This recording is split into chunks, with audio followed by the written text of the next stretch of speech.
dia a todas e todos. Sejam muito bem-vindos e bem-vindas a mais um ICL Mercado Investimentos. Bom dia para você que nos assiste pela TV UFMA e pela Pop TV em Sobradinho e Porto Alegre. Hoje é sexta-feira e a gente vai falar dessa vez da desigualdade no mercado de trabalho, desigualdade de gênero aqui no caso. E na esteira a gente já vai puxar o caso do Tales Gomes, porque a gente não vai deixar aí de falar desse assunto. Mas temos outros pontos para falar para vocês. Temos a arrecadação fiscal que saiu ontem, a gente vai trazer esses detalhes. E a questão da Argentina, que vem aí em recessão e aprofundou esse encolhimento, vamos dizer assim. Mas antes de tudo isso, eu vou dar bom dia para o André. Bom dia, André, como você está? Bom dia, Débora, tudo bem? Bom dia a todos os nossos telespectadores. Vamos falar hoje bastante da arrecadação fiscal, explicar por que está crescendo tanto. Um spoiler, não é aumento de impostos, é aumento da atividade econômica. Então a gente vai explicar tudo isso aí para vocês. Vamos falar também da desigualdade salarial entre gêneros. Vamos falar aí também aí da Argentina, nosso anarcocapitalista emo preferido aí vai ser criticado um pouco aí pela gente. Mas antes de tudo, Débora, acho que a gente já pode passar para a agenda, né? Então tem bastante coisa aí para a gente falar, né? Então, o que a gente tem na agenda aí nessa sexta aí durante o dia? Bom, ontem saiu a decisão de política monetária da China às 10h30 da noite aqui do horário ocidental. E à 1h da manhã, então já na sexta-feira, saiu a decisão de juros do Banco do Japão. A gente vai passar por esse ponto quando formos abordar aí a Ásia, mas já adianto para vocês que nada mudou por lá. Às 3h da manhã saiu o PPI, Índice de Preços ao Produtor de agosto da Alemanha, e no Reino Unido também às 3h da manhã, vendas no varejo de agosto. A Comissão Europeia trouxe ali o Índice de Confiança ao Consumidor de setembro, mas medição preliminar, então esse dado sai agorinha, até porque setembro não terminou, então é uma primeira leitura, uma prévia aqui. E a presidente do Banco Central Europeu, a Christine Lagarde, vai participar de um painel de evento ali em Washington, do FMI no caso. Às 2h saem os poços de petróleo em operação. Então aqui um dado que tem um potencial de mexer com o preço do petróleo. Eu sempre falo desses dados porque o preço do petróleo está muito volátil, então ele está respondendo mais aqui a esses tipos de dado, até porque a gente tem que pensar o que vai fragilizar ou não esse preço do petróleo. Então a gente tem esse olhar um pouco mais próximo para dados ligados à commodity. E hoje, às 15h, o presidente do Fed da Filadélfia vai conceder uma palestra numa escola de negócios. Então, um dia aí mais morno, se a gente for pensar, de Brasil não tem muitos dados novos ali, então a gente vai trazer a arrecadação que saiu ontem. Tem o relatório de receitas e despesas, um relatório bimestral que vai sair hoje, mas também não é no começo do dia, é mais para o fim do dia. Então, um dado mais fiscal. Então, hoje a agenda bem aí tranquila. Então, o dia deve ser mais voltado para fatores locais mesmo. Então, vamos passar pelo nosso giro pelo mundo aí com aquela notícia que a gente sempre sugere para vocês, vamos colocar lá na tela agora, que fala aí sobre como que o mundo está reagindo depois da super quarta, depois da ressaca da super quarta, né? O que aconteceu, o que vai acontecer, bastante coisa aí tem nessa notícia, mas Débora, vamos começar pela Ásia, né? Então, teve os dados de política monetária aí da China sendo divulgados, mas não aconteceu muita movimentação lá, né? Parece que eles ainda estão de ressaca, né? Pois é, lá nada aconteceu, nem na China, nem no Japão. Então, as duas taxas de juros acabaram inalteradas.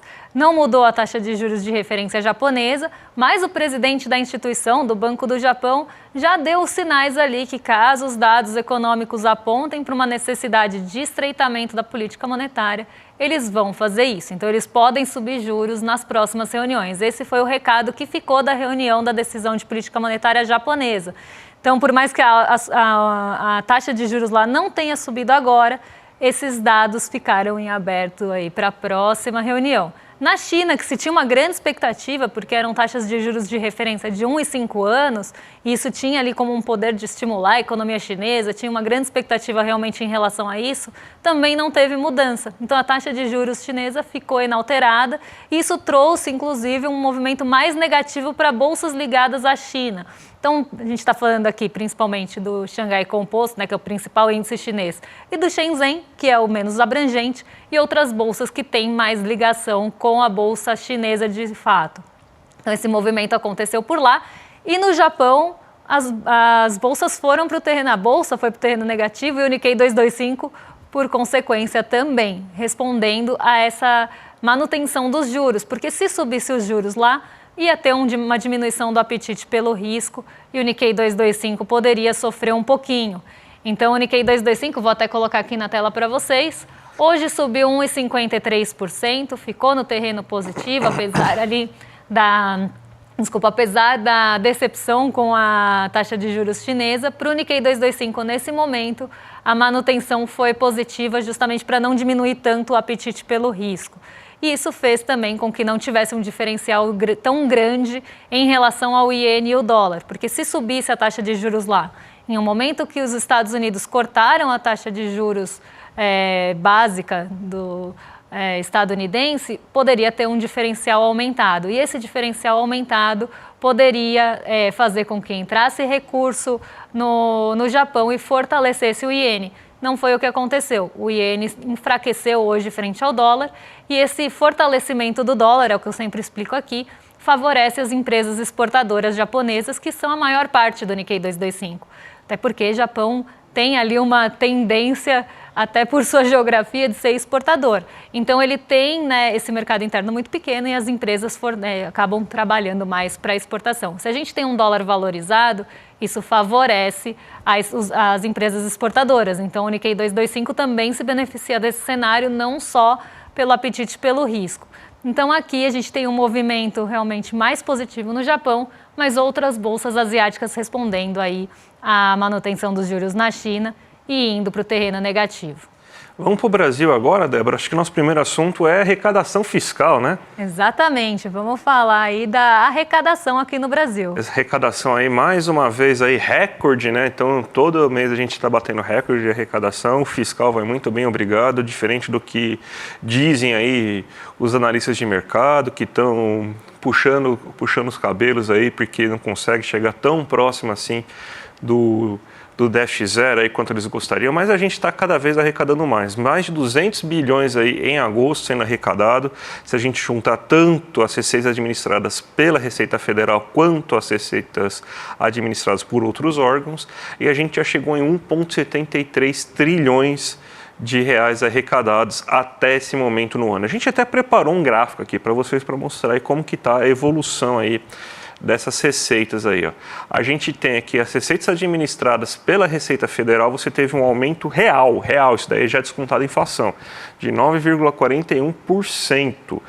Então a gente tem 1,74 trilhões aí no anual e 195 bilhões no mensal. Se a gente pegar aqui por outros órgãos, você tem que arrecadou 6,5 bilhões no mensal e 85,9 bilhões no anual, um aumento de 10,54%, sempre que a gente esse ano não teve nenhuma receita extraordinária, venda de privatizações e tudo mais, que nem aconteceu, por exemplo, durante o governo Bolsonaro. E a gente tem aqui que, no total, a gente tem uma arrecadação mensal de 201 bilhões e de mais de 1,73 trilhões, um aumento de 4,74% aí dessa arrecadação. Da onde está vindo essa arrecadação? De todos os lugares. Não está vindo de aumento de impostos, até porque a gente não aumentou impostos esse ano, diferente do que muita gente está falando.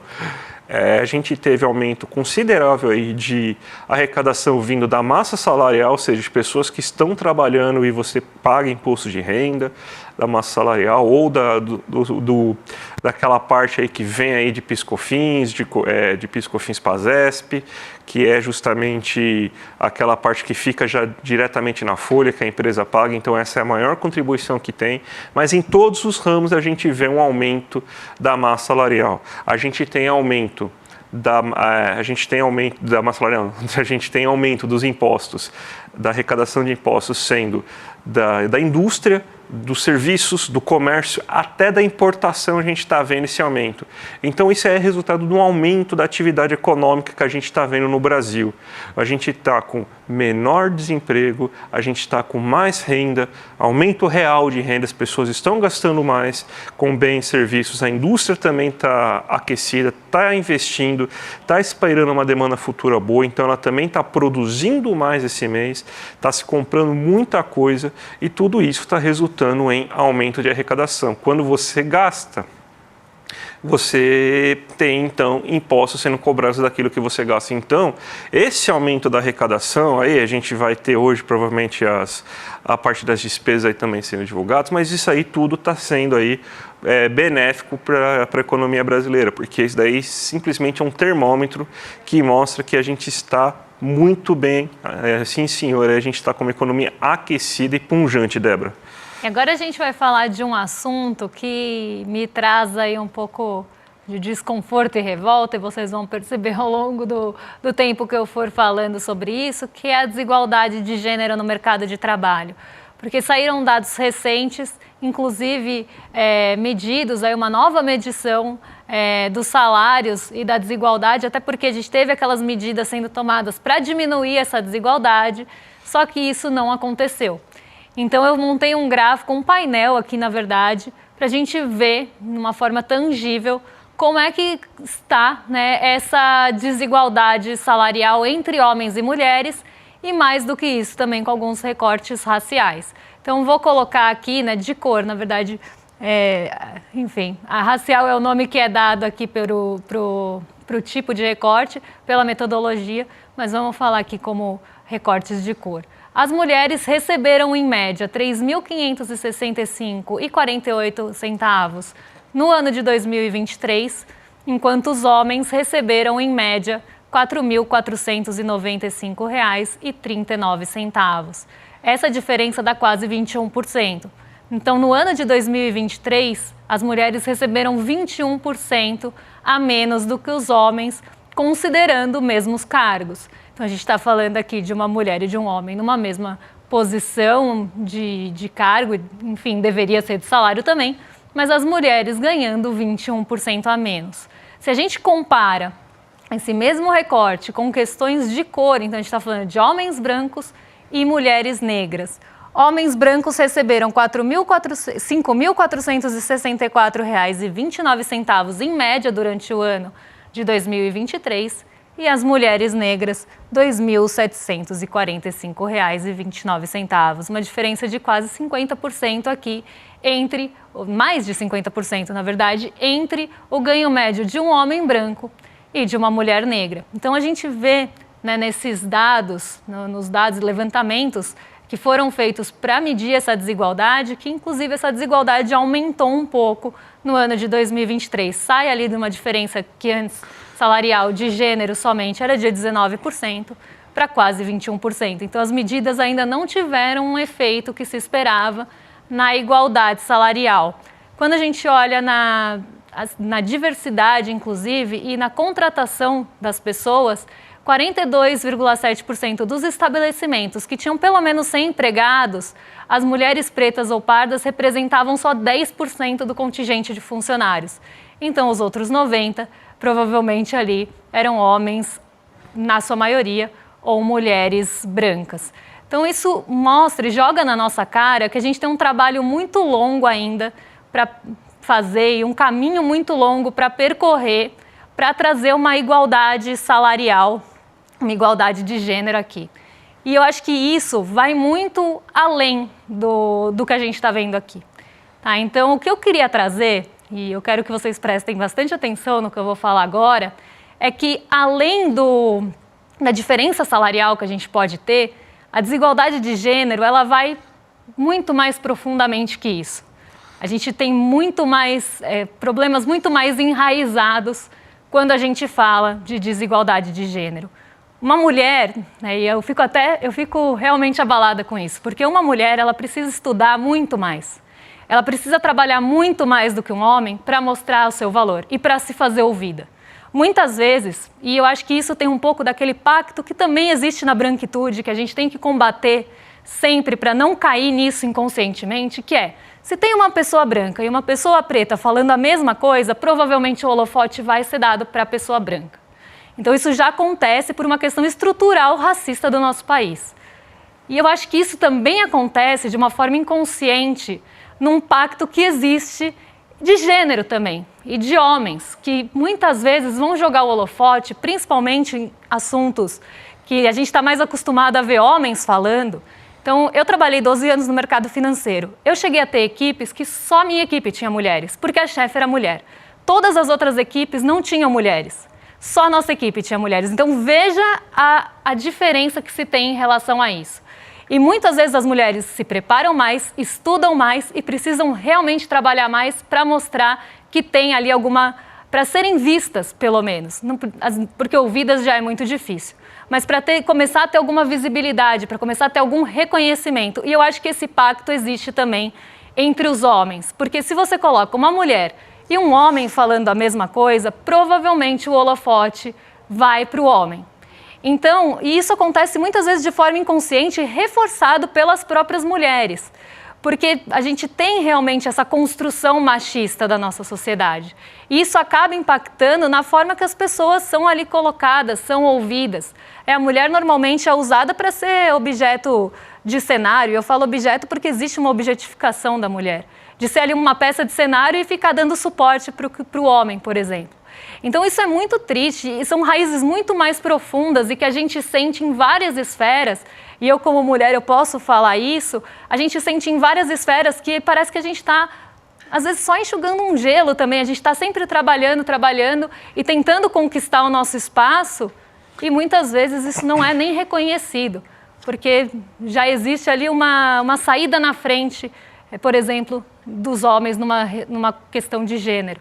E aqui eu não estou nem falando de questão salarial, porque isso a gente está só quantificando toda essa estrutura que existe, que está embasando a nossa sociedade. E eu vejo isso também nas questões de cor, e não é à toa que a discrepância é tão grande entre homens brancos e mulheres negras. Porque também existe esse pacto, essa saída na frente. Né? Quanto tempo as mulheres não puderam trabalhar e as pessoas negras não eram nem vistas como pessoas. E a mulher negra nem era vista também como uma pessoa. E as mulheres também estiveram numa totalidade também nessa visão que elas não eram nem reconhecidas enquanto ser humano. Principalmente mulheres negras na época, que a gente tinha ali as pessoas negras como mercadoria. Né, e também muito objetificadas. Então, tudo isso está ali na raiz do problema. E quando a gente traz ganho médio, a gente só está realmente quantificando isso. E esse assunto me deixa realmente muito abalada. Então, é algo que mexe particularmente aqui comigo. E na esteira a gente vai falar de uma coisa que vai me deixar mais nervosa ainda. Débora, desculpe te piorar ainda mais o seu dia, né? Mas a gente é obrigado a falar aí desse...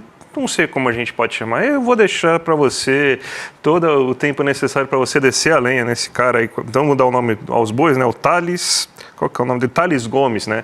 Que foi lá e falou assim que Deus me livre ter uma CEO mulher, né? Então, ele acredita aí que uma mulher não pode ser CEO, né? Daí ele depois foi lá, deu desculpa, pediu o famoso desculpa, fui moleque, né? Porque até isso aí pegou mal até na bolha dele lá, que é de reaças, né? Então, Débora, vai lá, desce a lenha nesse idiota, vai. Antes de descer a lenha, até quero convidar vocês a ler a coluna que tem hoje da Vivian no nosso portal, porque fala justamente sobre isso, a carta aberta a um recalcado, maravilhosa, a maravilhosa coluna, enfim, eu convido todos vocês a lerem. Mas aqui eu quero também deixar um ponto, né? Porque eu acho que vem muito na esteira, inclusive do que eu já estava falando, e tem uma coisa que está muito ligada à outra. Vamos colocar aqui o post infeliz, desse infeliz também, que é o Thales Gomes, que já é bem conhecido, né? Thales Gomes, para quem não lembra, vamos fazer um recap aqui, vamos puxar um pouco a memória. Foi aquela pessoa que falou que não contratava esquerdistas. E depois falou, até gente, se puderem pôr o post aqui que eu vou ler aqui, ele falou que não contratava esquerdistas, e que também tinha que, para as pessoas terem sucesso e terem sucesso na sua empresa, tinham que trabalhar de 80, 90 horas. Então, inclusive, está sendo investigado por isso. Então, é uma pessoa que já teve outras falas muito problemáticas e não é a primeira vez e não vai ser a última. Então, ele pode falar, desculpa, eu estava doidão, nossa, errei, fui moleque, mas a gente sabe que essa pessoa pensa assim mesmo. Ele só tentou dar uma limpada ali na sua barra. Então, vamos colocar aqui para o pessoal em casa acompanhar o post do Thales Gomes, porque realmente ele é horroroso, tá? Então vamos lá, Deus me livre de mulher CEO. Salvo várias exceções, eu particularmente só conheço duas. Essa mulher vai passar por um processo de masculinização que invariavelmente vai colocar meu lar em quarto plano, terceiro plano e os meus que vai ficar ou eu em terceiro plano, porque imagina para um homem não ficar em primeiro plano, já que eles estão tão acostumados a ficar sempre no protagonismo. E os meus filhos em segundo plano. Vocês não fazem ideia da quantidade de estresse e pressão envolvida em uma cadeira como a minha. Fisicamente você fica abalado, psicologicamente você precisa ser muito, mas muito cascudo para suportar. Na média, essa não é o melhor uso da energia feminina. A mulher tem o monopólio do poder de construir um lar, porque é isso que a mulher serve, né? Normalmente é para ser mãe de homem que casa, inclusive. Ser base de uma família. Um homem jamais seria capaz de fazer isso. Para que fazer a vida dessa mulher pior dessa forma? Bom, tem coisas piores.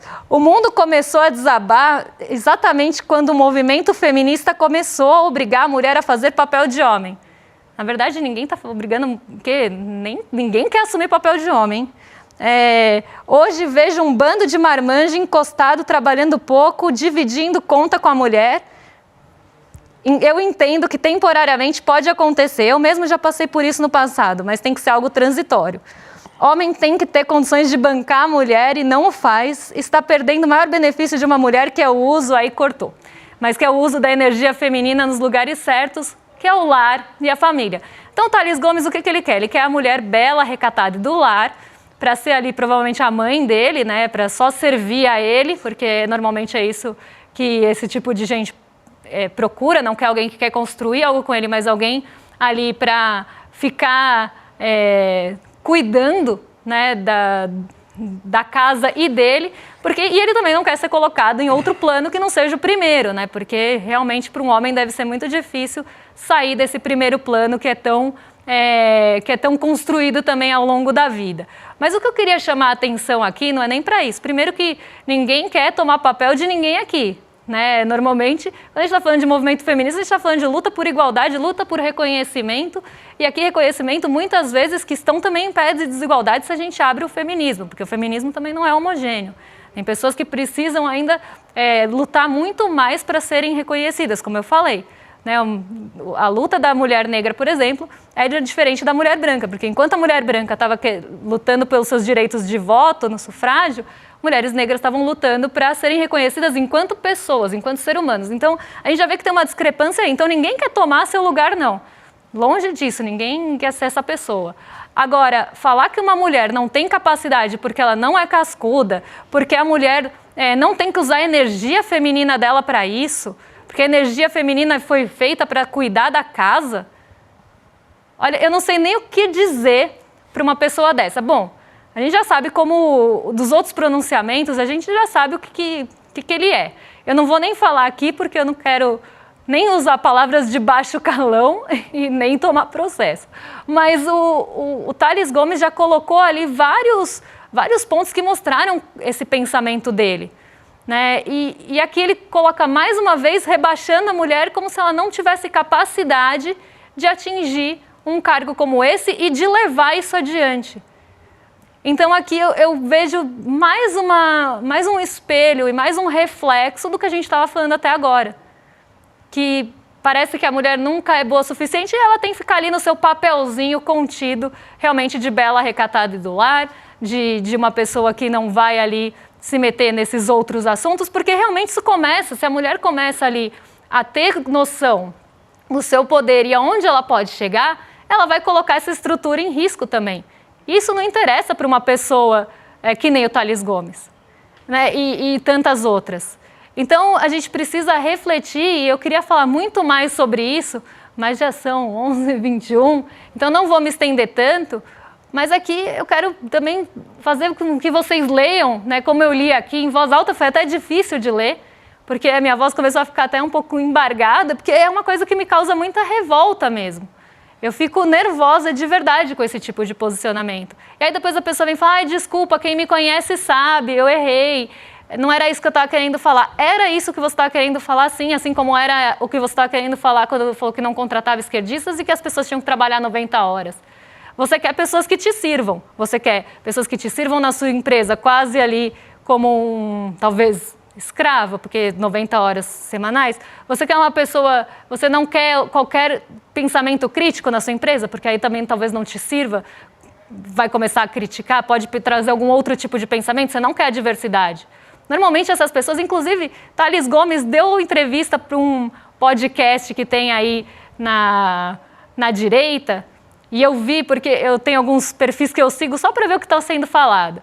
E ele deu uma entrevista, inclusive, num podcast que foi um podcast que já tinha trazido alguns posicionamentos bem problemáticos, inclusive também já entrevistou o Pablo Marçal, e que normalmente trazem esse ponto, não vou contratar pessoas de esquerda, porque a diversidade faz mal também para a empresa. E esse podcast já defendeu isso, falando que outras empresas, a gente até trouxe isso num programa, outras empresas ali estavam tirando a diversidade, deixando a diversidade de lado, porque tinha ali um prejuízo com isso. Estavam deixando o pensamento woke de lado, enfim, porque isso estava trazendo prejuízo, porque quem lacra não lucra, esse tipo de coisa. Então, a gente já sabe de que esgoto saíram essas pessoas, de que buraco elas saíram. Mas agora, né, enfim, as coisas estão bem escancaradas, as pessoas, né, estão aí falando esse tipo de coisa. E, para mim, ele quer todas as pessoas como subservientes deles. Então, é isso, a mulher que serve, o funcionário que serve, a pessoa que não critica. Então, para mim, é lamentável e muito triste ver uma pessoa falando sobre isso, principalmente aí quando a gente tenta lutar só por igualdade e por aí uma oportunidade justa e por condições iguais de reconhecimento, de trabalho, de salário, enfim, tudo isso. Péssimo Thales Gomes me deixou aqui, acabou com a minha sexta-feira. Thales Gomes, acabou com a minha quinta, porque eu li isso ontem. Vamos lá, Débora. Vamos falar agora, nesses últimos minutinhos, aí do nosso anarcocapitalista preferido aí. Pelo menos a gente vai dar um pouquinho de risada aí, porque coitado do argentino, né? Que quem diria que cortar tudo, não pagar a conta, não gastar um centavo e acabar com a economia, né? Desde aquele livrinho lá de 1936 do Keynes já está explicado, né? Que se você ir lá e fazer austeridade fiscal muito bruta, a economia vai para o saco. Aqui a gente vê a economia argentina recuou 1,7% no segundo trimestre. A gente aumentou 1,4%, eles recuaram 1,7%. Uma recessão acumulada em 6 meses de 3,4%. A inflação deve estar baixando, né? A inflação está galopante ainda, está aumentando a inflação. Sabe o que está caindo lá, gente? Acreditem, o investimento privado, sabia? Então quer dizer que você desacelerar a economia desse jeito aí não vai fazer com que o investimento privado suba? Poxa, eu pensei que era isso que estava acontecendo. Mas eles têm um bom ponto, Argentina, sabia? Eles conseguiram superávit fiscal pelo 8º mês consecutivo. Eles estão de parabéns. As finanças públicas da Argentina estão ótimas, maravilhosas. Estão pagando todo mundo em dia lá. Não tem problema fiscal nenhum mais. Eu acho que os colunistas aí da Folha, do Estadão, devem estar aplaudindo de pé aí essa responsabilidade fiscal que o nosso querido Milei, o nosso anarcocapitalista emo, está conseguindo gerar na Argentina. Mas o custo disso aí está um pouquinho alto, né? Você tem desemprego recorde, inflação de mais de 230% no acumulado em 12 meses, a gente tem aí uma taxa de juros de mais de 50%, o que mais que a gente tem? PIB caindo mais de 3,4%, voltando aí a fome na Argentina, a extrema pobreza. É uma situação bem tranquila lá, né, Débora? Exatamente, mas o que tá... Quando eu fui procurar a Argentina, né, porque eu queria ver outras notícias além da do nosso portal, eu fui procurar ali notícias da Argentina e eu joguei a Argentina recessão. E as primeiras notícias que eu vi foram justamente essas. A Argentina entregou o superávit. Eu pensei, nossa, a custo do quê, né? A custo do consumo, a custo do investimento, a custo... enfim, das pessoas, porque a Argentina está ali com 73% das pessoas na pobreza, embora seja lido como um país de classe média. Então, foi às custas de tudo isso que entregou o resultado superávit fiscal. Mas, não é superávit primário. Mas é isso, né? Pelo menos, aí entregou, né? O que o mercado queria, mas afundando todo o resto. Lá, não, acho que lá... E olha que eles estão com inflação, hein? Quem diria, não é isso que gera inflação? Pois é. Poxa, que coisa, né? Pensei que a inflação ia estar zero, né? Porque eles estão com superávit. Pois é, e a taxa de juros também lá nas alturas, né? Enfim. E a inflação também nas alturas e, enfim, com superávit.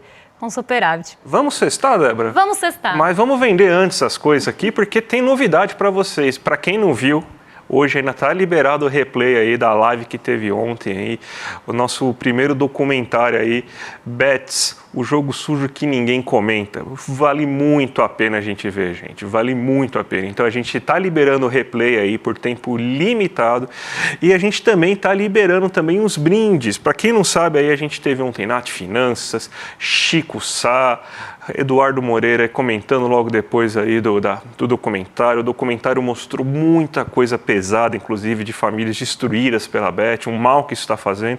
E se você entrar hoje lá, assistir o replay e querer virar membro solidário do nosso chat, a gente tem uns presentes aqui para vocês. Olha essa arte linda aqui, ó, por exemplo, que a gente tem aqui da Arte Vilar.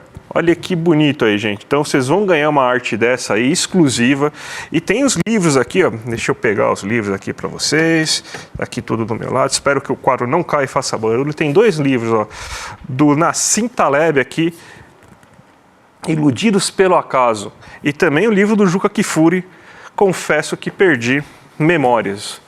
Então, gente, tudo isso aí para vocês, brindes. E tem uma par de meias ainda. As meias vão junto aí, será? Vão mesmo, pelo que eu sei, meias acho aí, que vão as mesmo. meias vêm junto também. Então, gente, imperdível. Vale muito a pena. Se inscreve aí, veja o replay aí, clica aqui em seriemercado.com.br, veja o episódio das bets. E se inscrever hoje como membro solidário, vai ganhar tudo isso.